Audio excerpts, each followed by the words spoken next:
Here we go again. We got another warning from U.S. President Donald Trump. Now he says, well, maybe the U.S. won't reach a trade deal with Canada, and there's the possibility of more unilateral tariffs. Let's get more from Jonathan O'Hara, an international trade lawyer at McMillan. Jonathan, thanks very much indeed for joining us. Has the story moved on? I mean, Trump is talking tough. Is this significant, or do you think it is rhetoric?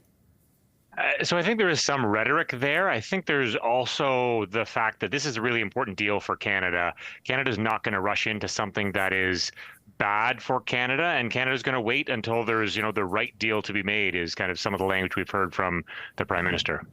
Because we're so dependent, our GDP, on exports to the U.S.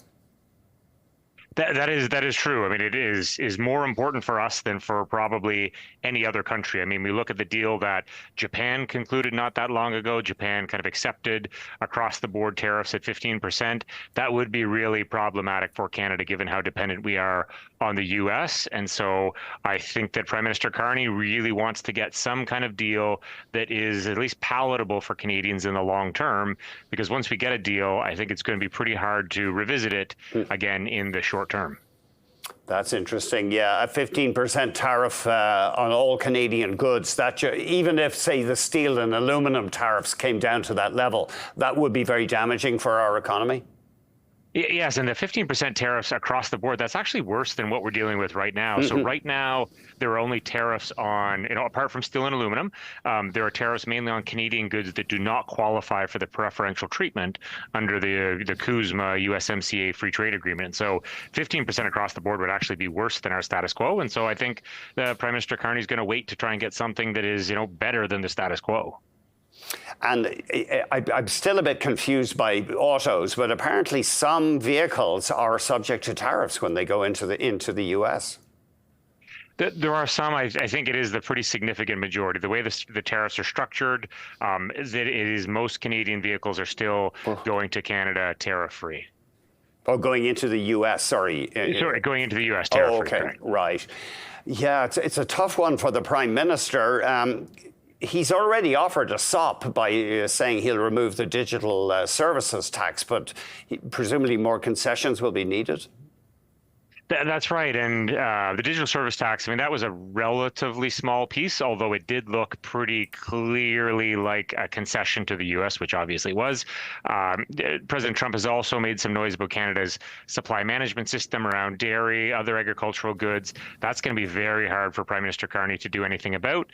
And so, maybe we do have to look for a world where there is going to be some tariffs, and not necessarily across the board, hopefully in a way that Canada can live with as, the right deal, but hopefully is a better deal than certainly something better than 35% across the board, and hopefully even better than, what Japan, for example, got at 15% across the board. I'm just trying to think. I mean, could we just go for broke and Carney would just say, well, we couldn't reach a deal, and Trump just lashes out at us with tariffs? As you say, that would be damaging economically, very damaging. It would, and there's some interesting calculus there about, is a no deal better than a bad deal? And I think we've heard a lot of discussion of that. In the short term, I think it is better to take no deal than a bad deal, because in the long term, a bad deal is really going to hurt. And even if Canada has to deal with, 35% tariffs for some amount of time, as painful as that is going to be, if that lasts a couple months before we can actually get a deal done, that's probably better than agreeing to something like 25% tariffs for an indefinite amount of time. So there's some timing issues there, and I think it may well be that Canada is going to have to deal with some pain before we get to a place where there's a deal that is good enough for both sides to accept. That's interesting. Yeah, if we accept a damaging deal, it gets locked in essentially. That's right. Canada is, certainly the smaller of the two economies. It would be very hard for Canada to come out of nowhere and say, okay, we agreed to this deal a year ago. This deal's out the window. We're going to do something completely different. Right? President Trump can get away with that apparently to some degree, but I think Canada would not be able to in the same way. Just on the supply management, wasn't a law passed in the Commons? Our politicians genuflecting to the dairy lobby, saying that we can never include supply management in trade deals. Yeah, so that bill is very interesting. It does, limit the government's ability to negotiate certain aspects of supply management, right, relating to pricing and quotas particularly. But there are other aspects of the supply management system that bill doesn't restrict. Oh.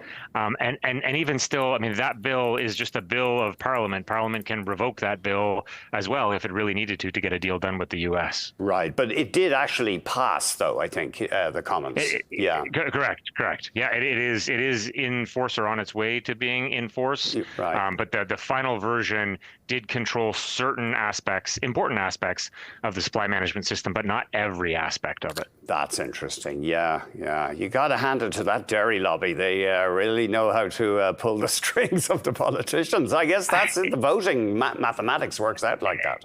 Exactly. Yeah, they are a very important, very vocal block of bloaters, and I think it is very hard for any prime minister to do something that the dairy lobby does not approve of and still get reelected. So that's why I think Prime Minister Carney has already told President Trump, we can't do anything about supply management. That has to stay the way it is. We'll see if President Trump accepts that, and hopefully he realizes kind of the political realities that are in Canada and doesn't try and pick a fight over something that the government just can't negotiate on. And just to leave it, just close it out. I mean, you touched on this. I mean, we had a trade deal that was negotiated during Trump's first term. And so does he have any justification for saying, well, that's out the window? I think if he has any justification, it's pretty thin justification on the basis of there are national security issues the U.S. is facing, and so what I think President Trump would say what he's doing is in a national security kind of sense necessary. And as Canadians, we don't usually think of national security as being kind of fully synonymous with economic prosperity, but maybe there's some overlap between the two.